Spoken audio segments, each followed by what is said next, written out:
decades ago.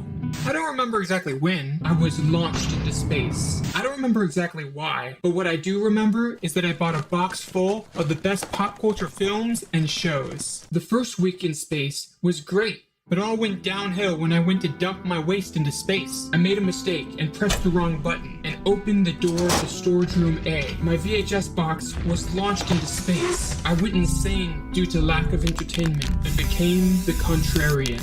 Decades later, my ship crashed onto Earth, and I finally got a chance to watch my favorite VHS tapes. When I was done, I was excited to learn that all of my favorite films have had sequels and spin-offs. Little did I know, I was about to go insane again.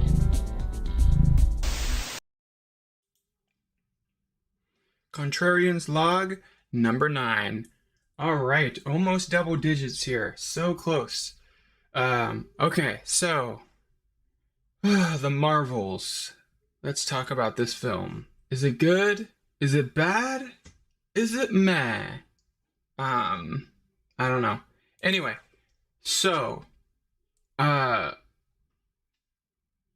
watched this film and the weirdest thing happened. Like, I think my brain was fried by the show Ahsoka, because this film was not good, but compared to Ahsoka, this film was okay. Like, it was actually trying to be a film. It was trying to be a story, but it didn't succeed, unfortunately. But, like, in Ahsoka, there were characters that were all the same note. They were all stoic, they were all reserved, and didn't say much, and there was a lot of long silences and walking and stuff, which of course they're trying to fill time in a 10 episode or 12 episode series. But it was weird to see a story that actually had like a pace to it, and it's like, okay, things are happening. A lot of it is dumb, but at least we're not walking through a forest for like 15 minutes and having weird cryptic conversations. Anyway, so, but yeah, the film, it wasn't good. Let's see here. Is that the first thing I said? Interesting. Okay, so there's a scene where all the Marvels, they didn't really explain it very well. I guess it's because all of them have light-based powers, so they all switched, which is kind of weird. They didn't really explain it properly, what caused it or anything like that. But there's a scene where Captain Marvel's like flying in the air, and then she switches with the Miss Marvel character who can't fly, and so she's just falling, and then the other Marvel character, I don't remember her name. Anyway, she's like, it's when what's Eye Patch guy's name? Nick Fury. Nick Fury says, Black Girl Magic, like trying to tell her to figure out how to fly and learn how to fly on the spot, which is kind of weird. It's like, oh, it's a stressful situation, so you need to learn a new skill because like on the spot. Usually that's not, I don't know, it just is far-fetched. But anyway, a very bizarre line to yell. I guess it was played off as a joke. It's kind of a joke, but it wasn't really funny. It was just kind of cringy. It's like, ugh. So she like flies up and tries to save her, and then all of them switch, and Captain Marvel switches places with Miss Marvel and smashes to the ground. So she was almost in outer space. She was falling from really, really high up, and she comes flying down and crashes into the ground. And Nick Fury is like, oh, like kind of concerned, and he's like, oh, it's just Carol, which is Captain Marvel. Oh, it's just Carol, which it's a joke that like, oh, she's invincible, so the fact that she like crashed into the earth from way high up, it's not a problem because she can't be injured.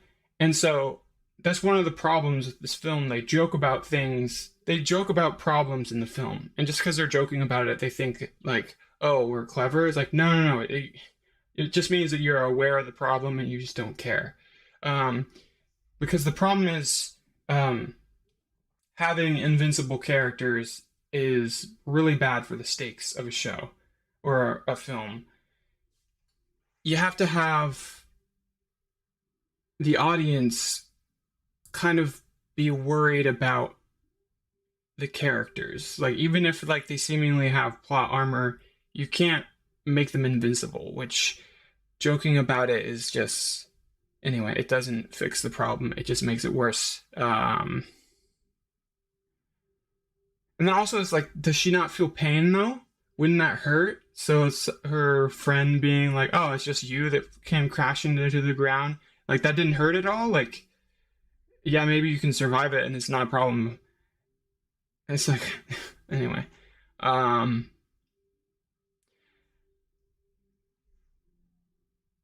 yeah, and then the I'm not going through the plot. I'm just going to go to the things that stood out to me. If you've seen the film, you know what I'm talking about. And if you haven't seen the film, you'll be like, "What? What? This sounds like nonsense." Um, so the cat,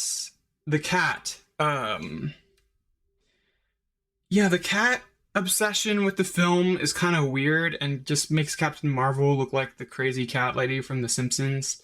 Like she has no friends and all she has is cats, and it's like I think they're hoping that like the memory of cats on the internet, like that will help this film in some way. It didn't. It was really gross, and like the tentacle things, and the fact that this cat character or thing can like has like a Cthulhu inside it somehow and can eat a human but not gain mass doesn't make sense. And then later, a character kind of is like, "Oh, your cat is getting fatter or whatever," and it's like, "Why are you commenting on the weight of this cat?" They're hinting that the cat is pregnant. It's like, why would you comment on that when this this cat has like eaten like couches and like five humans and like it doesn't change and other people can pick it up as if it doesn't weigh a ton. So where the heck does it go? Like it doesn't. I guess it's some sort of TARDIS situation. But anyway, the cats, they're not funny. The tentacle things is gross. Like there's this one part where it was literally licking itself, like it's like licking his.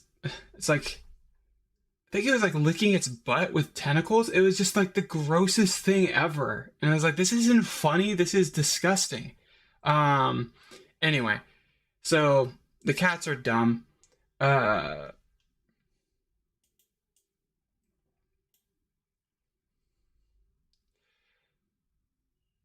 Oh yeah, and then Miss Marvel is like fangirling over Captain Marvel, which is it's just overdone and it's so much to the point where you're like, is she like crushing on her? Like does she like love her or something?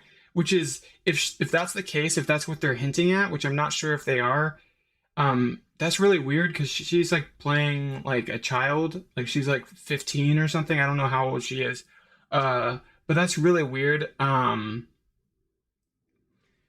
yeah, it just puts a bad. Yeah, it's not good. Uh, yeah, and it's just too much, and it's not even valid either. Like when Spider-Man was kind of fanboying over, like uh Iron Man and uh, Captain America.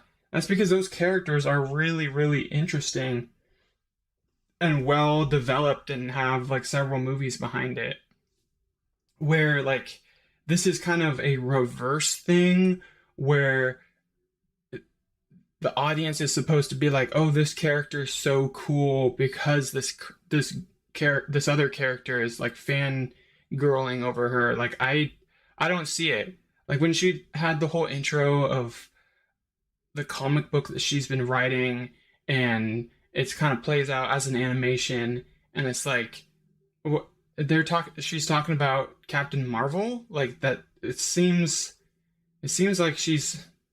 I mean, it would make sense if she was like talking about Black Widow or something like that, like a character that has uh, a personality and character. Um, but then Captain Marvel walks in the room, and you're like, oh, you're talking about her? Okay. Um, yeah, it just didn't fit. Felt weird.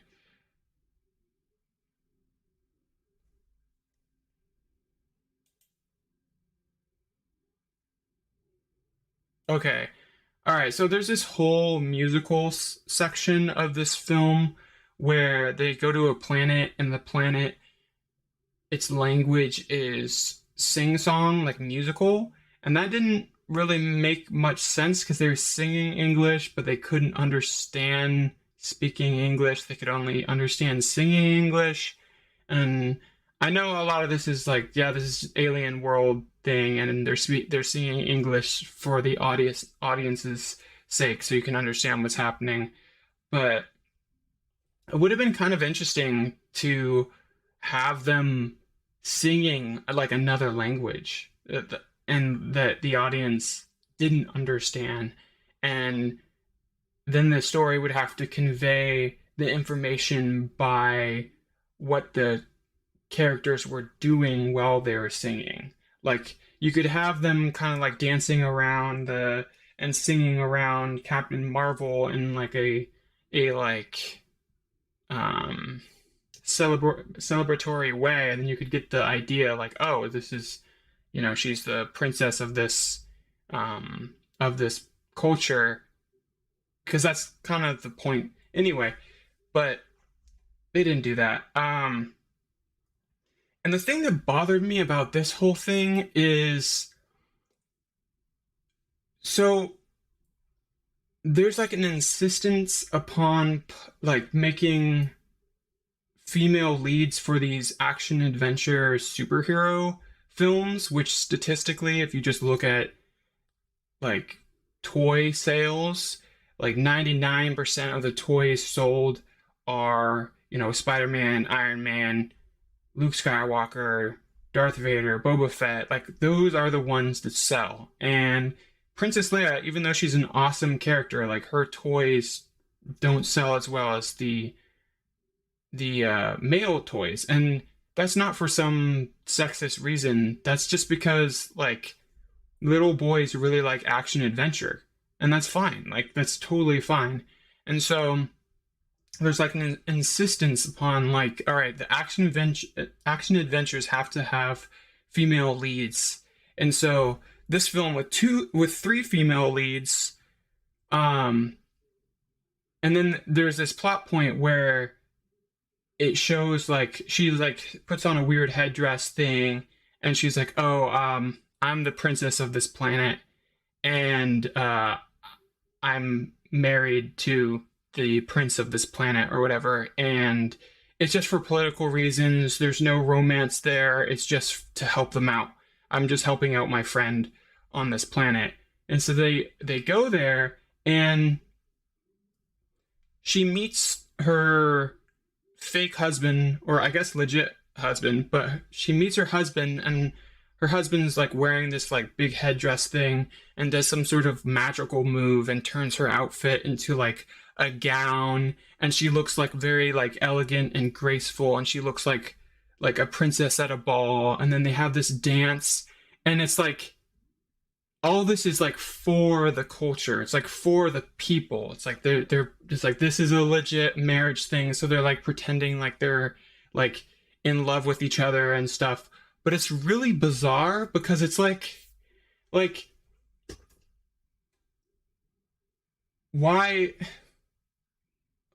they it feels like the people that made these films or made this film wanted the aesthetic and the like the visuals, the motif of a love story of a romance story, but like we can't have marriage. There can't be like a strong independent woman has to be a strong independent woman. She can't have a man or whatever. And it's like I feel like if this movie was made in the 90s, it would be it would just be they're like bending over backwards to they're like they want to have this scene, but for ideological reasons, they cannot have this scene because it breaks the rules. So what I was expecting, I was like, okay, if this is for political reasons or whatever, there's gonna be like some evil king or whatever that's like oppressing the son, or the son himself, like the husband, is like evil and manipulative or whatever. Maybe this is gonna be like the big bad, and then he like stops singing and it turns out he's bilingual and can speak normal, and like they're just good friends. They're like really they're like, hey, I need your help. It's like, oh, you need help? And like, yeah, I need weapons. Someone's coming for this planet. And she's like, oh no. And they're like they they like each other. They're like good friends, but it's like so anyway, it's like, and also it would add something to her character, right? Like, what if she landed on a planet and got caught up in its like culture and its politics and ended up marrying a guy, and then she had like a husband who she loves, but she's also Captain Marvel, so she can like never see her husband because she has to save the day, and so it adds like turmoil in her life where it's like I rarely get to see the people I love because I'm like Spider-Man. Like freaking Spider-Man has all sorts of different, relationships that he's tied to and that he can't, um, and he can't like pursue relationships because he's Spider-Man. It's like that makes Spider-Man interesting. So anyway, they want to have a scene, but they don't want to have a scene at the same time. And then like the Miss Marvel thing is like watching the dance with which the dance, I know they're like playing it up for the audience and for their culture or whatever, but like that was the best part of Brie Larson. Like that performance, that dance, like there was no words, it was just a performance, but like you could feel that there's like a real relationship there. But it was just played off as a joke, and Miss Marvel's watching, and the other Marvel character, I don't remember her name. I don't remember any of their names, and that's why I'm kind of using. Anyway, the teleporty lady um, is like looks at Miss Marvel and is like, "Oh, this is definitely adding to your fan fiction now, isn't it?" And she's like, "Oh yeah," and it's like, "But this is fiction. Like, we're watching a story, and it's kind of like saying like this is what girls want to see. This is the type of things that really is appealing to women, but you can put it in your fan fiction because it's not legitimate. It's just a fake political thing." So anyway, it's like they just couldn't pick a lane. Either pick that the guy is evil or the dad is evil and she's legitimately helping this culture out, or make it an actual romance. Don't make it that like it's political but they still do like each other as people. Like it's, and if I guess if you could go that, I guess you could go that route, but there's like nothing though. Like explain more. Like why do they like each other, but why don't they really like each other? So anyway, I'm an interesting type of like story person because I grew up watching, Star Wars, action adventure stuff, but also my mom and my sister would always watch like Pride and Prejudice and all these types of films that are like period pieces, and I'd watch them, and the audience for those movies is not male, but I liked watching them because they were so well written. Like the characters were consistent, the plot made sense, and yeah, the drama was realistic, and you just get caught up with it. So it was just really annoying to kind of just be like, and it makes you question like the Barbie film was like insanely successful. And I feel like it's because for the past like 15 years almost, there's been this push that like, oh, there needs to be women um in action adventure sci-fi films. Like it has to be female led. And meanwhile, they're not making any like rom-coms or like things that women typically enjoy. And so finally they make a Barbie film, which is a female property that's like multiple decades old. And so there's generations of women growing up with Barbie and loving the animated content from Barbie and all the toys from Barbie and everything.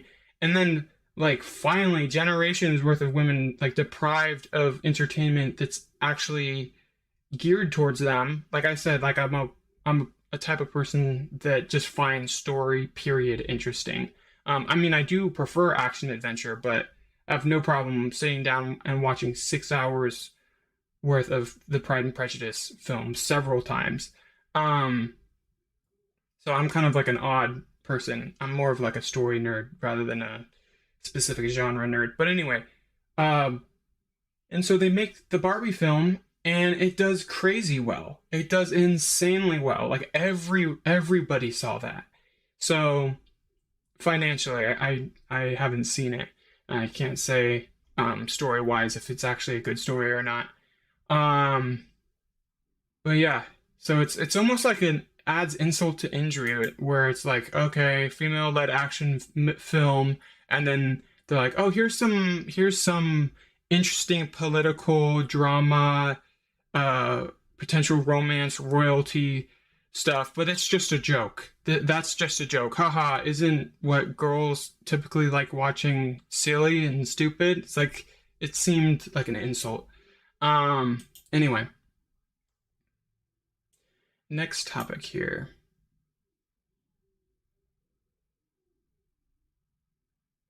Oh yeah, so the villain, she was not a good villain. She didn't have the gravitas and threat of a real villain, which it's hard to have gravitas when you're the villain of Captain Marvel because she's invincible. I think she even says she's invincible in this film. I think there's a line where she's like, "I'm invincible," and then she like flies away, which is so boring.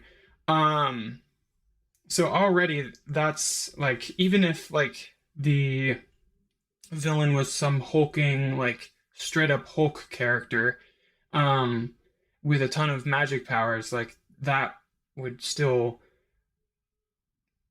be difficult to believe that that is even a threat. But no, it's this little woman who has like grills, and the first scene that you see her speaking, she's talking to the scrolls, I think they're called, talking to the scroll species about some sort of peace deal or whatever.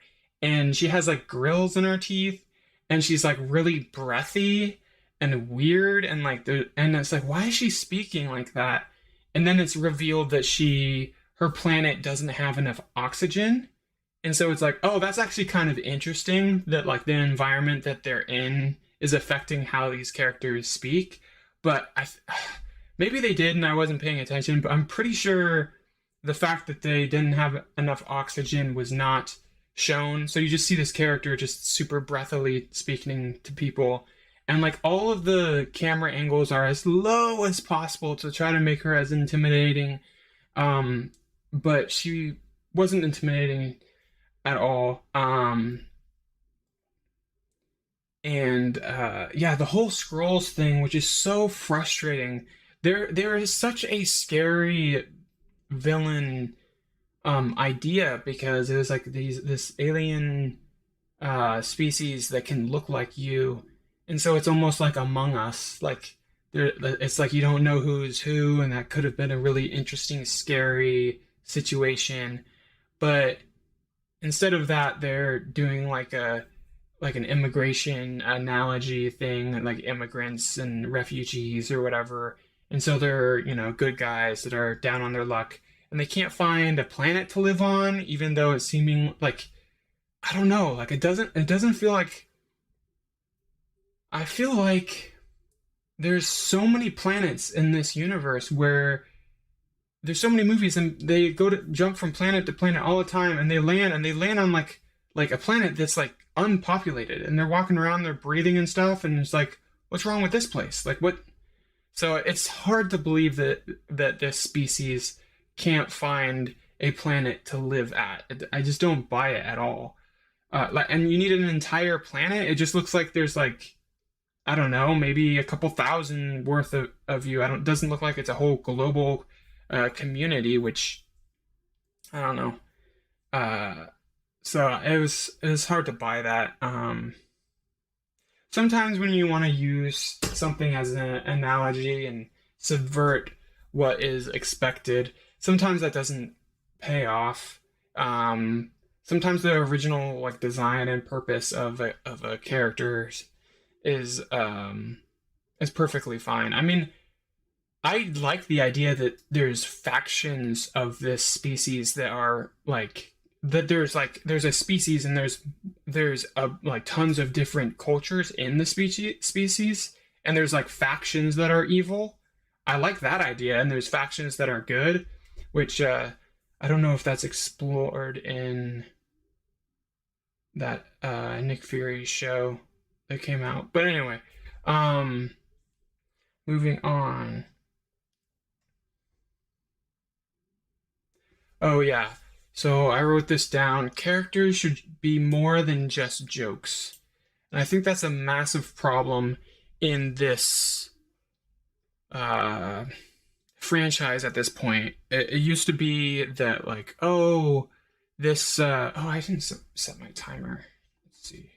Let me go for like another 5 minutes and then I'm gonna take a small break. Okay. So there's full characters that are just jokes. They're like every line that they say is pretty much just joking. Um, just an entire Miss Marvel's entire family were just joking the entire time. It was just quipping and joking, and it's like, this is so bizarre. Like, you can't do this. You can't have like literally an entire family just be jokey. I mean, Miss Marvel herself was jokey a lot too. Like, she was kind of the comedic relief, but I think there were some scenes where she wasn't joking. Anyway, let's see here. So they need to stop doing that. It was really successful in like Iron Man, the fact that he's quippy and jokey, and Spider-Man is jokey and stuff. And then like I think bad writers just see that and they just think like there needs to be joking constantly throughout the film to keep people interested, which like that's not the case. Like a well-placed joke that is in character and is doesn't go against the tone of the film, like that can happen when you're writing and you're a good writer, where you're like, oh, this is a perfect moment for a joke, and it's really relevant. And anyway,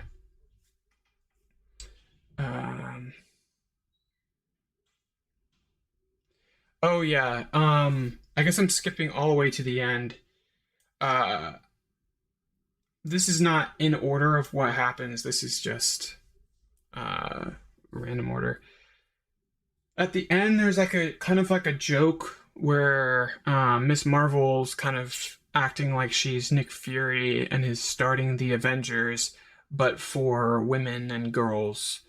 And it's just like, and you see the Hawkeye's daughter is like walking in. She's getting introduced to the team, and like the entire time she's like, "Oh my gosh, we're the Marvels team. We're the team." And like, we're not a team. And it's like they all say like we're not a team, but they don't really give they kind of gave Miss Marvel or Captain Marvel a reason to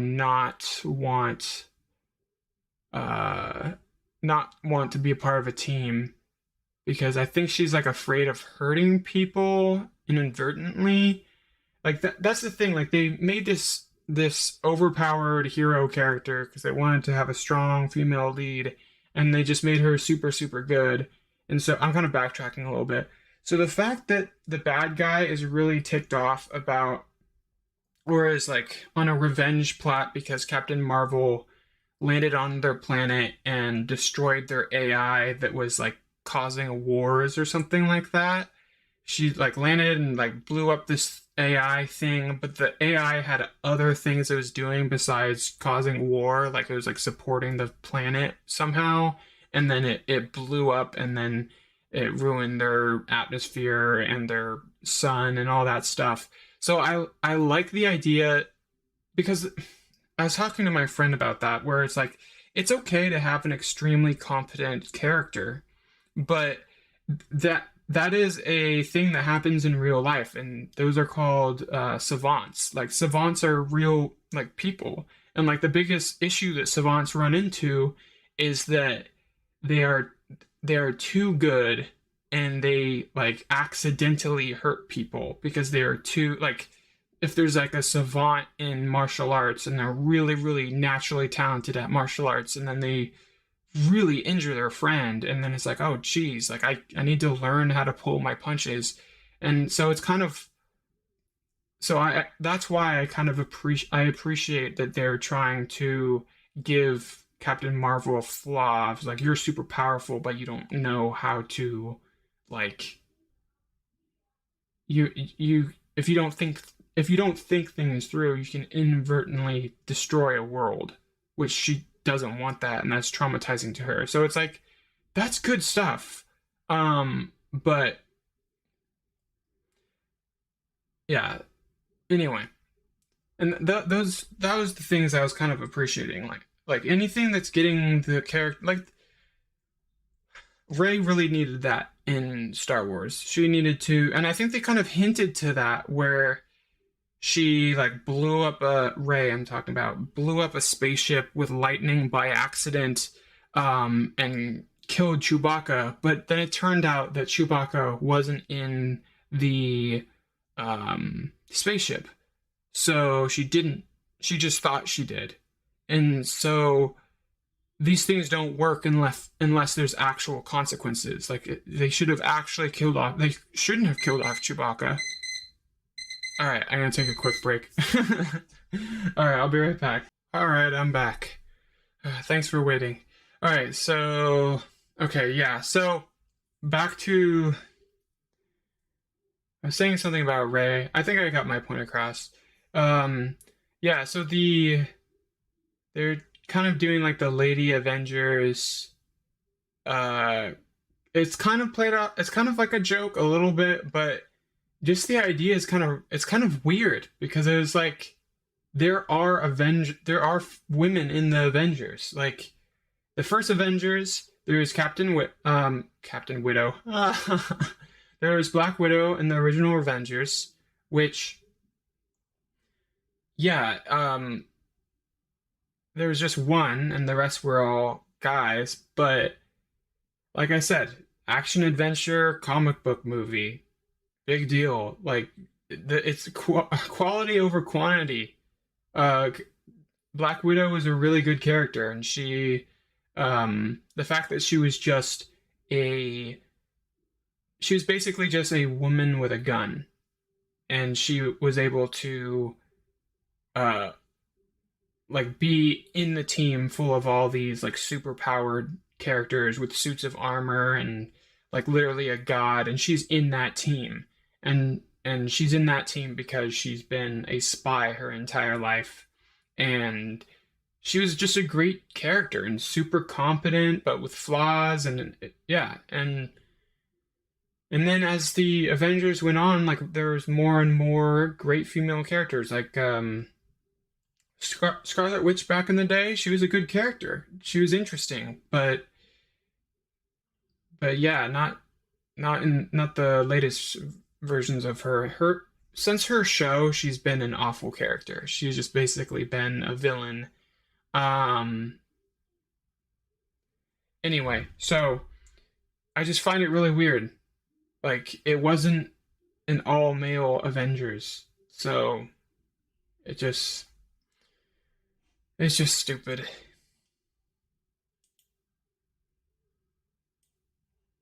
It's like that scene where in the Avengers where like all the women come together to protect the gauntlet or whatever, and they're like kind of, and there's that shot where it's like, oh, look at all the ladies, and it's just like, oh, it's so lame. Like it's so lame. Anyway,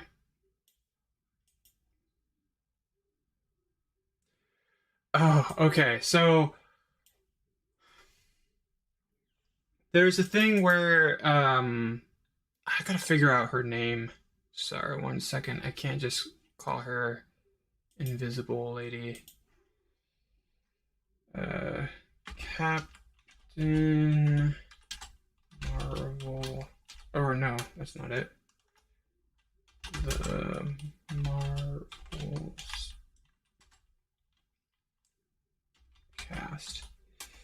Alright, let's see. What is her name? Darben. No, that's the bad guy's name, but Darben is such a funny name. I gotta go back to Darben at some point. But let's see.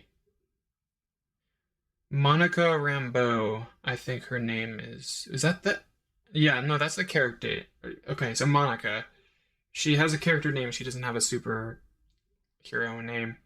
Monica. So Monica was like a little girl in the 90s for the first Marvel's movie, which I didn't see, but there was some sort of like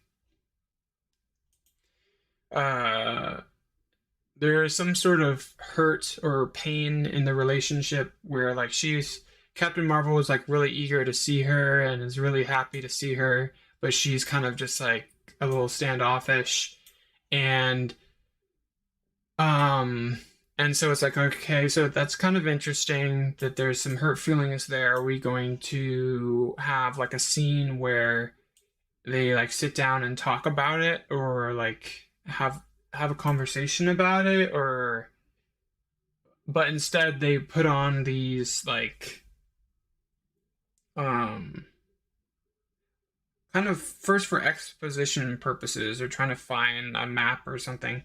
They put on these like mind reading torture devices or whatever, and they all see each other's memories uh and it kind of just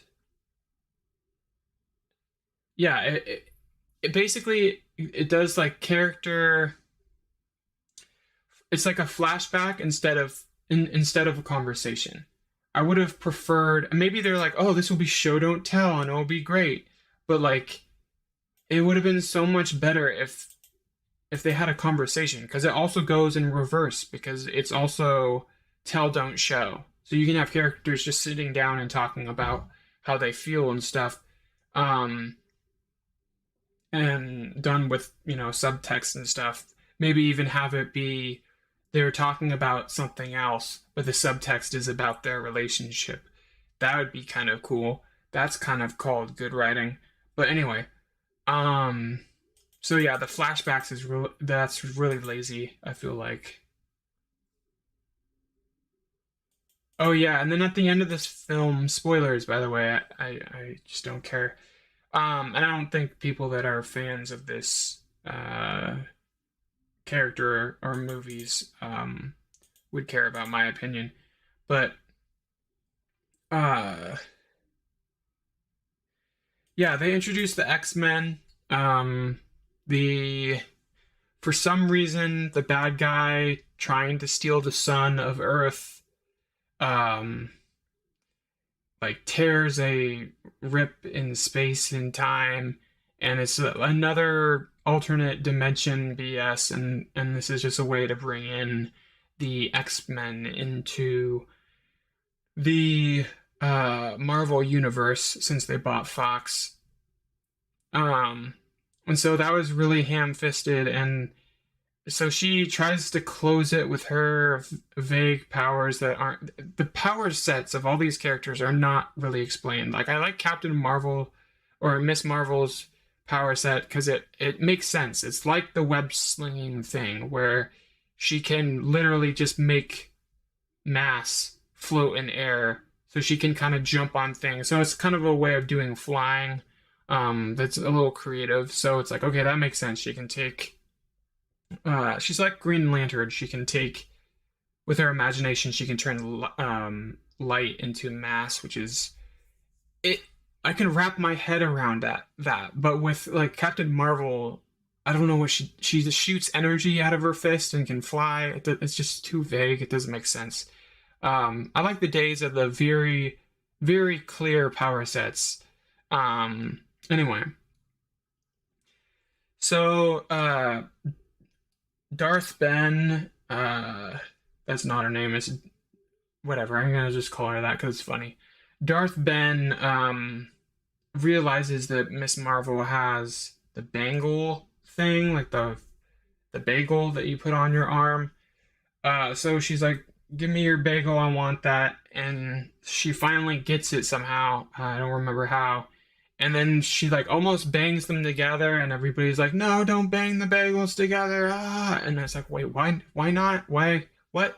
And then she finally does clash the bagels together, and then she starts exploding, and it's like, I don't. And then she like incinerates and turns into dust, and it's like, okay, so she killed herself, and that, which is like another thing where it's like the whole Spider-Man thing where like every single time the good guys and bad guys fight, and then the bad guy accidentally kills himself, and it's like that can happen once, but if you just keep on doing that, then it's like it feels like a way where it's like to have the good guy defeat the bad guy without killing him or capturing him.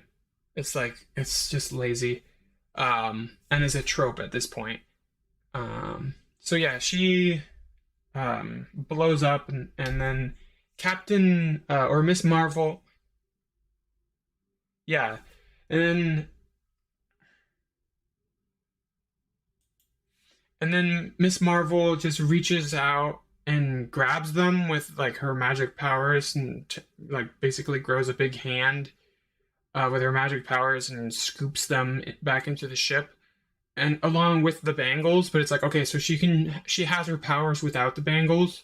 So why are the bagels important? Why does she need the bagels?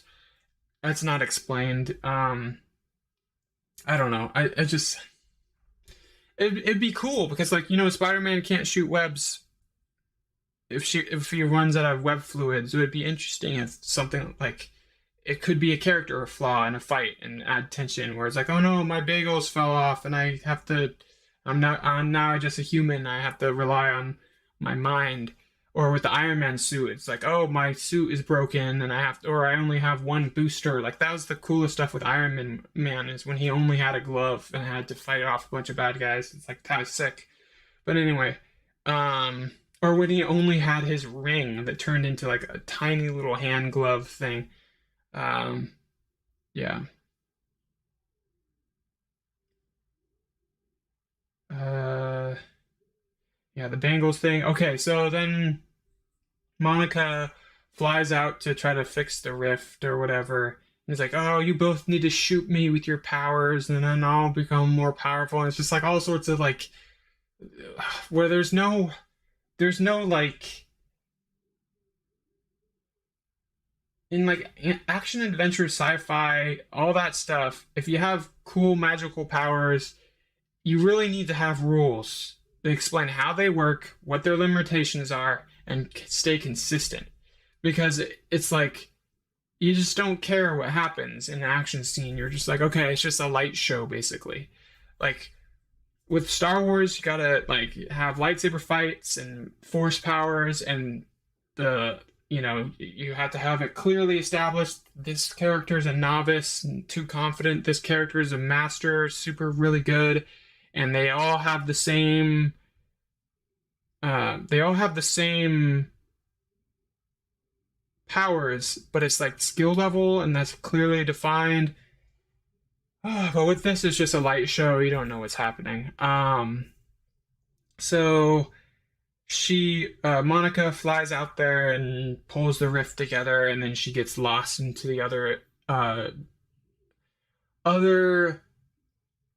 what's the word? She gets lost in the other dimension, right? She gets lost in the other dimension, and she wakes up and sees her mom, who has died in her dimension. She's like, "Oh my gosh, mom, what are you doing here?" And she's all excited about that. And then the character doesn't really react to being called mom. She just like stands up and turns around and says, "Who are you?" It's like, she just called you mom. Like, how about you? He's like, "Oh, this person's a crazy person." That's how you should react to someone who called you mom. You shouldn't be like, "Who are you?" Or say it different. Be like, hey, honey, I don't think you just called me mom. I'm not your mom. Can you tell me where you came from? Like, she's unconscious. Like, anyway, I don't know. And then what's his name? The blue guy, Beast, I think his name is. Beast is in this. I don't know who's playing him. He's a CG Beast. And then they say something about Professor X or something like that. And then there is something that really, really bothered me. When the mom character stands up and turns around, her suit says XX.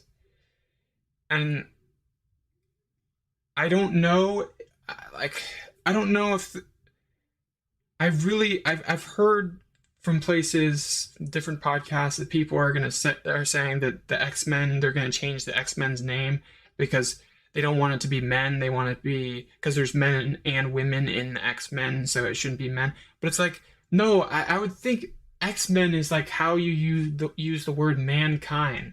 Like, they're not in that context. They're not literally talking about men. They're talking about like mankind. It's a different. But anyway, everything's super politically correct. So the X-Men can't be the X-Men. It has to be the XX or whatever. It's like Twitter. It's like Twitter is offensive, so it has to be called X now. Anyway, but that wasn't the reason why they changed the name of Twitter. I think Elon just likes X just aesthetically and how it sounds or whatever. I think his son is even named X. So I don't know. SpaceX was a thing before X, so he just loves X. He bought it. He can name it whatever he wants. Um, let's see. Okay, I already talked about the bad guy's death just happened. It's not really explained. Um, doesn't need her bagels. Right. This is kind of a flashback to earlier in the story. It's like, why? How do you steal atmosphere? How do you steal air? How do you steal atmosphere from a planet? That just sounds so weird. Um, that you would, yeah. It doesn't make any sense. You steal air. Um,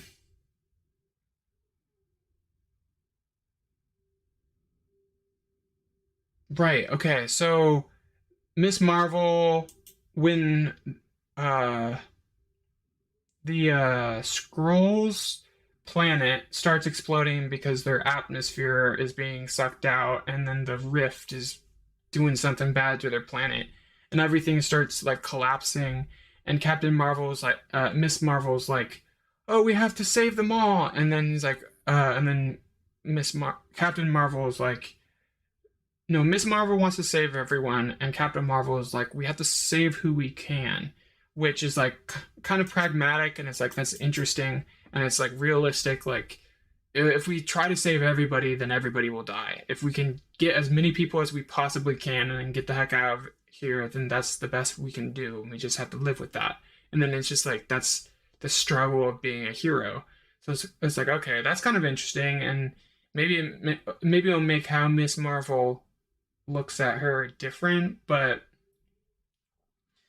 it doesn't really have a long lasting effect. It would have been cool if she was just stopped being a fangirl of her and just saw her as a person, but that didn't really happen. She was still fangirling the entire time. Um, and then later they're like trying to escape, and Captain Marvel wants to stay to help her husband and her husband's planet, her planet, because she's the princess of it apparently. Um, and then Miss Marvel is like, "We got to get out of here," and just leaves. And he's like, and then Captain Marvel is like, "Why'd you leave?" He's like, "I was trying to do what you were doing. I didn't want the bad guy to get my bagel." And it's like that doesn't what, huh? I mean, it's kind of I can see the connection, but it's so weird. And like, what caused that change of heart thing? And why is she so afraid of the other character getting the bagel? I don't. I mean, I guess earlier she covers it up, but it kind of just seemed like it happened because the plot needed it to happen. It didn't. They didn't really make it make sense character wise. Um, so yeah, I think that's everything I can think of about this movie.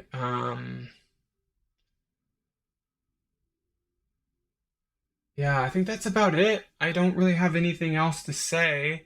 Um, I mean, I guess I can talk about like the state of Marvel in general. Like, it's not good.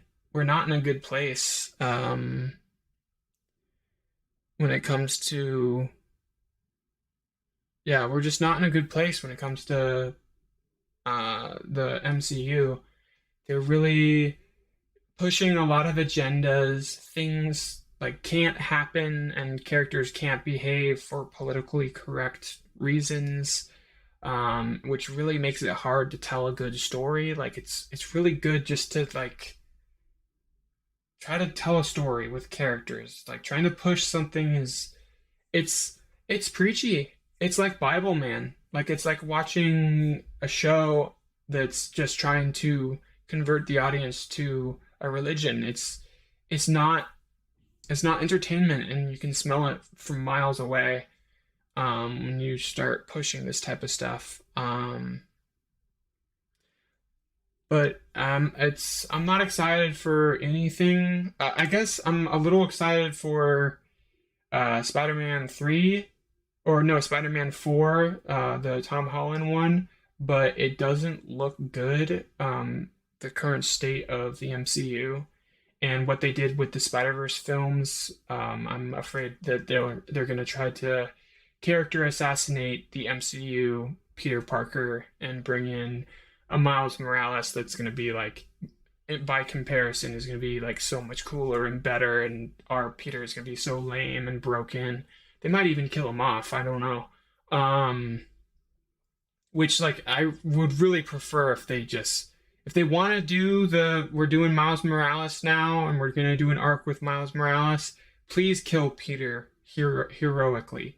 Kill Peter heroically. Have him leave the MCU as a hero and looked up to like you did with Iron Man. Don't make him pathetic, homeless, and don't make him like Luke Skywalker. Please, please don't do that. Or Jake Skywalker, more like it. But it seems like they don't want they just don't want I heard this term before in an article. They said like, "Oh, we can't have a white savior," which is like what? Like why does that matter? Like what does race have anything to do about a story about heroes? Everybody should be a hero. Like it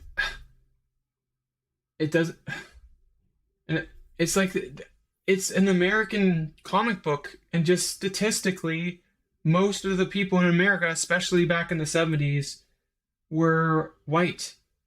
And it's like they just were writing stories about heroes, and they're white, their family's white, so they just write a story about a white guy. I don't think there was any sort of agenda or that they were saying something bad about other cultures.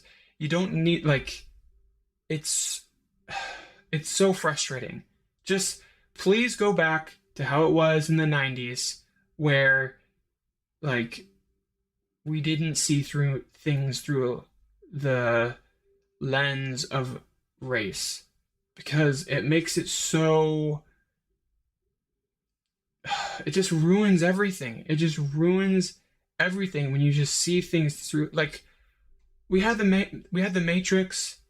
Neo, that actor, he's half Asian. We had um like all the films with Will Smith in it. Like no one cared. They just loved the movies. They loved the characters. They weren't thinking about stuff like that. Like, come on. Can we get back to just telling good stories with good characters and not have to push some sort of agenda? Anyway, I'm hoping that after the whole Pandaverse episode with South Park, that whole agenda pushing thing will be completely demolished and seen as not profitable and hopefully not ethical to future filmmakers. But we'll see. We'll see what happens. Anyway, I guess I'll leave it with that. Let's remove politics on both sides, left and right. Please remove all politics, all agendas. Just go back to stories. What binds us together as human beings? Like, just have a hero kill a dragon. That's all I want to see. Is just heroes fighting bad guys. I don't care what they look like. I don't care what the bad guys look like. I don't. It doesn't matter. Anyway, have a good one, y'all. Peace out.